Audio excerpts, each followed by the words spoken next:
pa man naglalandfall, Super Typhoon Uwan nasakop ng halos buong bansa. Nagpatikim na ng bagsik sa Kabikulan.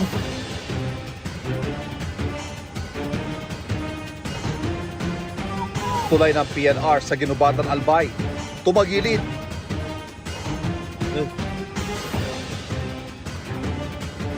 Naglalakihang alon, humampas sa dalampasigan. Storm surge o daluyo naranasan sa iba pang lugar. Ang latest sa Super Bagyong Uwan na maglalandfall ngayong gabi. Tutukan!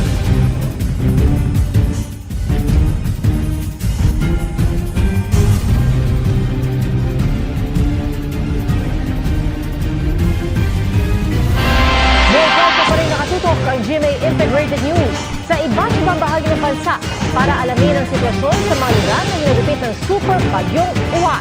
Pati ang paghahanda sa mga lugar na tutumbukin pa lang ng super bagyo. Ang pinakamalakas na bagyo sa Philippine Area of Responsibility ngayong taon.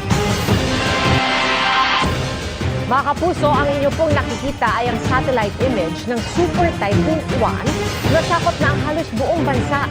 Patuloy na binabayo ng Super Typhoon Uwan ang Bicol Region habang kumikilos palapit sa Aurora at Polillo Islands. Ibayong ingat po, mga kapuso. Magandang hapon po. Magdamag hinagupit ng malakas na hangin at ulan ang Bicol Region, dala ng Super Typhoon Uwan. Sa Camarines Norte, nagtumbahan ang mga poste kaya walang supply ng kuryente sa probinsya. At mula sa Diet Camarines Norte, nakatutok live si Darlene Kai. Darlene. Pia Ivan, grabe ang lakas ng hanging dala ng Super Typhoon Uwan dito sa Camarines Norte. Pabugso-bugso rin ang buhos ng malakas na ulan kaya wala ng kuryente sa buong probinsya at pahirapan na rin ang komunikasyon dito.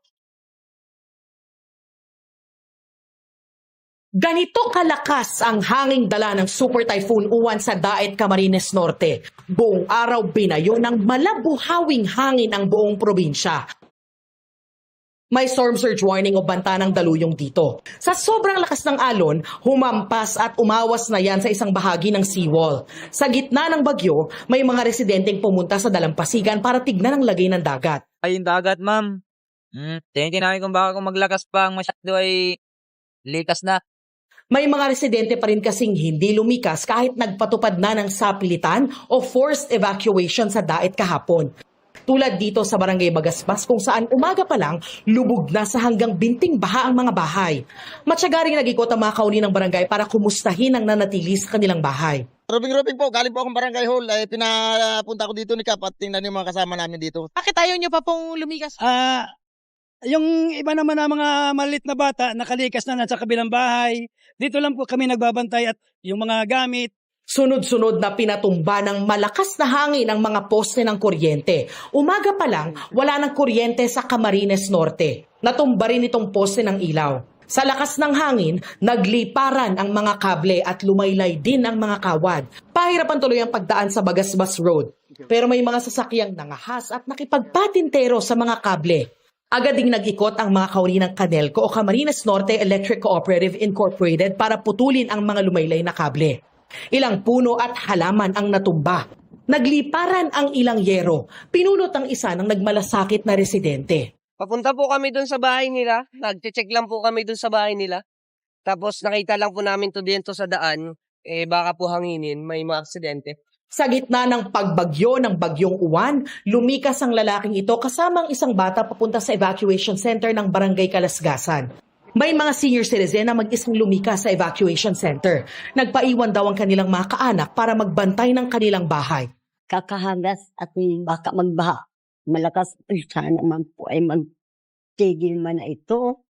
Takot po ako siyempre yung anak ko yung nag-iisa. Sabi niya sa akin, kaya ko naman pa. Kahapon nag-force evacuation tayo at may ilan pa din pong pilit na hindi lumikas. Yung mga yun po, pinapasundo na po natin sa mga barangay. Pero starting po kanina, nag-advise din po kami na no movement na hanggat maaari po sapagkat hindi na po ito safe. Maaring may mga yero na po na parehas po nito na maaaring liparin.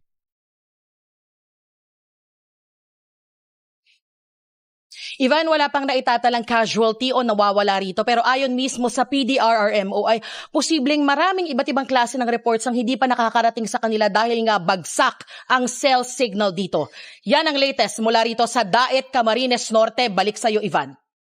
Ingat at maraming salamat, Darlene Kai. Bine-verifika ng Office of Civil Defense ang isang naitalang nasawi sa probinsya ng Catanduanes na unang hinagupit ng super bagyong Juan. Nakatutok si Mav Gonzalez. Halos lamunin ng malaking alon ang mga bahay sa Barangay Sikmil sa Gigmoto, Catanduanes. Dahil sa tindi ng hampas ng tubig, mabilis na